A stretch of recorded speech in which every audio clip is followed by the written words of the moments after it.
南投高中拔河队经过2档个摕到全国的冠军，哇！这全校师生都感觉真欢喜，校友会嘛，趁这个时阵赶紧去送这个加菜金，期待讲日后会使继续拍拼，为校争光。南投高中友大数队伫经历2年的时间了后，再度摕到全国室外友大数冠军。这是一个团队运动，所以大家的观念跟心态都要很好，不能只有一个人处理。场上相处也不会说到很紧张，然后私下也就是都玩在一起，团队的相处模式都还蛮不错的。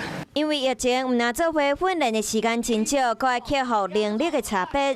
除了得到冠军，教练林子尧嘛得到这摆比赛的最佳教练奖。真正整合到开始训练的时候，大概是9月中旬才开始有所谓的整体训练，学生的体力没有办法快速恢复。相信得到这摆肯定了后，这选手一定会当更较有力量，得到更加侪好成绩。